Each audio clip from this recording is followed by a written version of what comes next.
안녕하세요. 오늘은 이제 코로나 대비 온라인 수업 두 번째 시간 현대사의 다양한 문화 양상에 대해서 한번 해볼 겁니다. 먼저 오늘 할 거는 전체 문화란 것과 하위 문화라는 걸 배워볼 텐데 이제 전체 문화와 하위 문화의 의미는 무엇이고 각각 어떤 관계를 가지고 있는지에 대해서 한번 알아볼 겁니다. 먼저 전체 문화는 말 그대로 전체 사회 구성원이 공유하는 문화를 우리가 전체 문화라고 해요. 그러니까 한 사회 구성원 전체가 공유하는 거니까 한국 사회에서 한국 사람이라면 누구나 공유하는 문화가 되겠지. 뭐 한국말 사용한다든가 젓가락을 사용한다든가.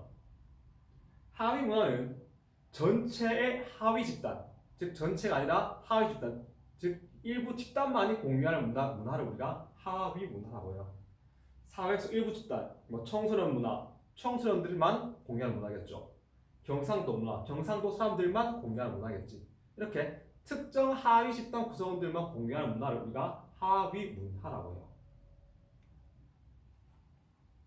그러면 전체 문화와 하위 문화는 어떤 관계를 가지고 있을까? 한 사회의 하위 문화를 모두 더하면 전체 문화가 될까? 이거에 답은 O일까요? X일까요? 한번 생각해 보세요. 한 사회의 하위 문화를 모두 더하면 전체 문화가 될까? 즉, 청소년들의 줄임말 쓰는 문화, 구린들의 다나까라는 말을 쓰는 문화, 경상도 사람들의 사투리를 쓰는 문화, 이런 문화를 다 더하면 그게 전체 문화가 될 것인가?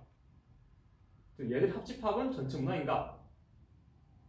여기 보면 일부 집단의 구성원만 공유하는 문화를 하위 문화라고 하고 각 집단 구성원들이 다 같이 공유하는 문화를 우리가 전체 문화라고 해요. 그러면 청소년이 쓰는 줄임말을 구린은 쓸까요? 안 쓰죠. 구린들이 다나까라는 말을 청소년 쓸까? 안 쓰겠지. 그러니까 합집합이 즉 하위 문화들의 합집합이 전체 문화라고 할 수 없겠죠. 그럼 하위 문화와 전체 문화 어떤 관련성을 갖고 있을까? 맺고 있을까? 보면은 청소년들이 쓰는 줄임말은 어느 나라 말이에요? 한국말이지. 군인들이 다나까라는 말을 쓰지만 그건 어느 나라 말? 한국말이지.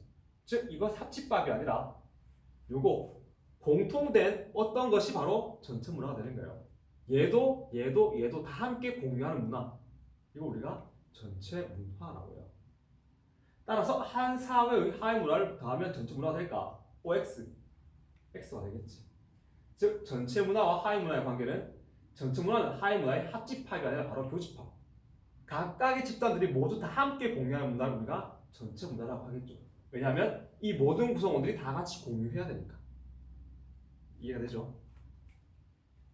그래서 사례를 한번 보면은 스타벅스와 같은 프랜차이즈 커피가 처음 생기기 시작했을 때 아메리카노를 즐기고 테이크아웃 하는 문화는 일부 집단만의 문화였다. 처음엔 그랬대요.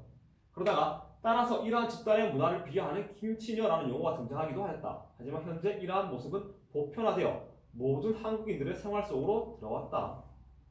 아메리카노를 즐기고 음료를 테이크아웃 하는 문화는 현재 우리나라에서 하위 문화인가 전체 문화인가? 과거에는 일부 집단의 문화였어요. 쌤도 맨 처음 스타벅스랑 같은 이제 그 커피숍이 생기고 이제 아메리카노를 테이크아웃 해서 다니는 사람 보고는 약간 별로 안 좋게 봤어. 200원짜리 커피 마시면 되지, 자판기 커피. 뭐 비싼 3,000원짜리 커피를 마시나 안 좋게 봤지만 쌤도 지금은 그렇게 하고 다닌단 말이에요. 이 당시에 이런 일부 집단 문화는 전체 문화의 하위 문화예요. 그렇지? 이게 바로 전체 문화, 하위 문화가 되겠지. 하지만 과거에는 이런 문화가 하위 문화였지만 지금 어떻게 됐다? 전체 문화가 됐다는 말이죠. 그럼 전체 문화와 하위 문화의 관계는 어떻다? 그때 바뀔 수가 있다.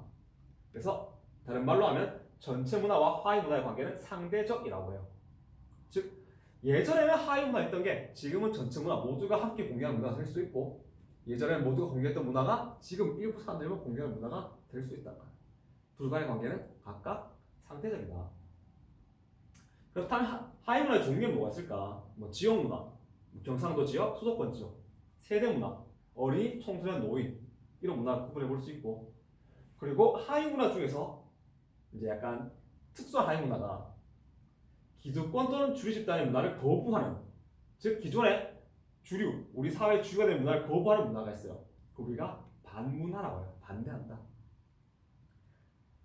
제일 유명한 반문화는 1960년대, 70년대 미국의 히피 문화를 들 수가 있는데 이 히피 문화는 기존의 미국의 권위주의적이고 물질주의적인 문화를 거부하고 뭐 자유로운 성관계, 마약, 방랑생활, 신발도 안 신고 집에도 안 살아요. 버스에 살고 이런 문화를 우리가 히피 문화, 그 기존 주류의 문화를 거부하고 대항한다고 해서 반문화라고 해요. 우리나라 예로 들면은 이제 1970년대에는 이런 식으로 짧은 미니스커트를 입는 게 우리나라의 반문화였어요.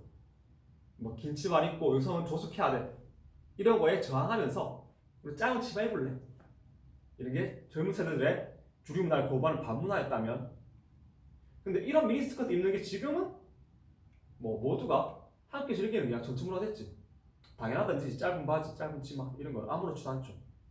그러다가 현재는 뭐 페미니즘 이런 게 유행하면서 뭐 탈크로스 문화 이런 게 하나의 반문화가 되고 있지. 오히려 여성스러운 거, 짧은 치마 입는 거 이런 거는 여자를 억압하는 거다. 우리는 머리 짧게 자르고 이런 거 짧은 거 안 입을래 이런 거죠. 뭐 지금은 이게 탈코르셋이라는 이런 일부 집단의 문화가 반문화지만 나중에는 이게 뭐 전체 문화가 될 수도 있겠지, 안 될 수도 있겠지만 이런 식으로 반문화도 전체 문화가 될 수 있고 전체 문화도 반문화가 될 수 있어요. 그리고 반문화도 항상 똑같이 반문화가 아니라 반문화도 이런 식으로 변해간다라는 거. 이런 식으로 한 사회에는 굉장히 다양한 문화가 있어요. 전체 문화도 존재하지만 그 밑에 굉장히 다양한 집단들이 존재하기 때문에 그 집단들만의 또 다른 하위 문화가 여러 개 존재하겠죠. 이렇게 다양한 하위 문화가 존재할 때 어떤 점이 좋을까?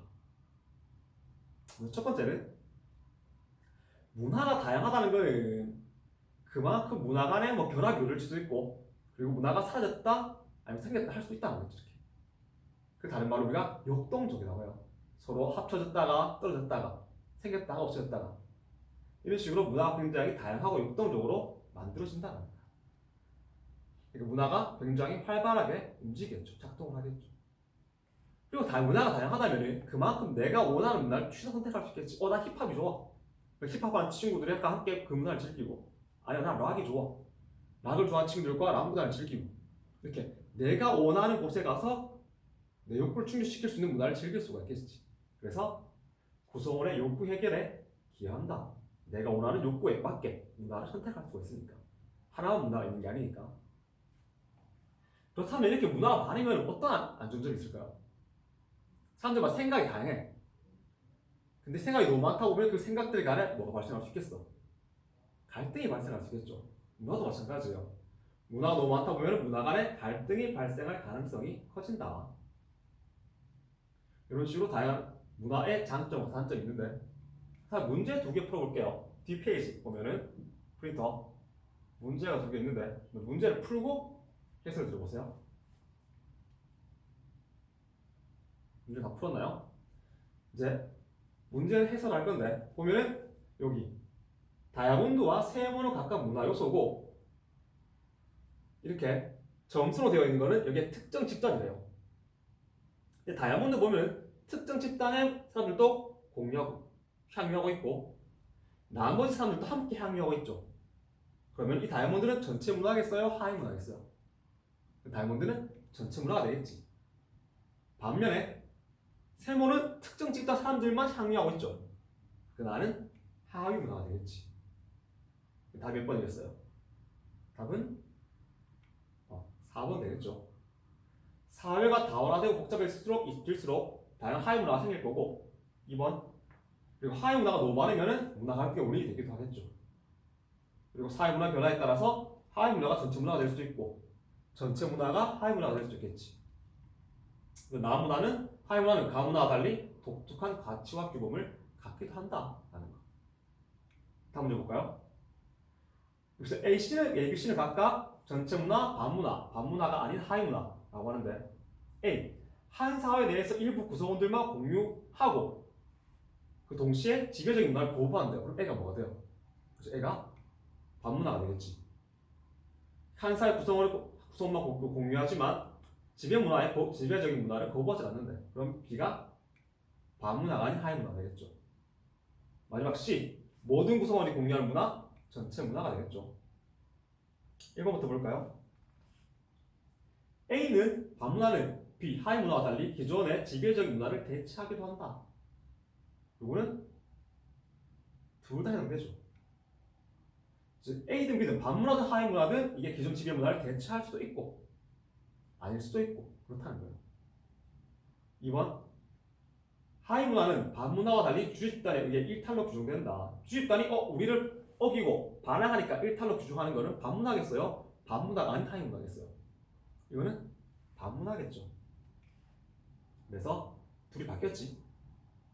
A는 B와 아니고 B는 A와 아니고 A는 B와 반문화는 하위문화와 달리 주류 집단에 의해 일탈로 규정되기도 하겠죠. 3번 반문화를 공유하는 구성원은 전체 문화 요소 중 일부를 공유한다. 이것도 맞죠. 그러니까 우리가 아까 전에 봤듯이 뭐 히피 그러니까 주류의 고리적인 문화를 공유하고 뭐 방랑하는 삶 산다 하더라도 똑같이 이걸 쓰고 있지.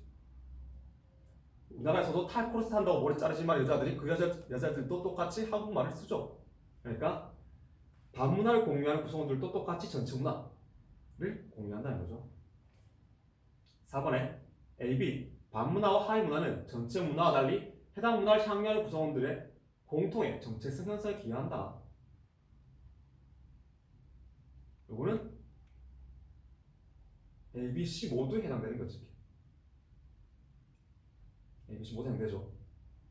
그러니까 반문화는 반문화를 향유하는 집단, 그 집단들만의 정체성, 하위문화는 하위문화를 향유하는 집단만의 정체성 각각을 이제 형성해 한다는 거예요. 5번은 B, C는 A와 달리 사회에 따라 상대적으로 구성된다. 이거는 또한 A, B, C 모두죠. 전체 문화, 하위문화, 반문화 모두 각각 상대적으로 이제 규정이 된다. 오늘도 간단하게 수업을 해봤는데 오늘 여기까지 하고 이제 학교 와서 다시 수업하도록 하겠습니다. 끝낼게요.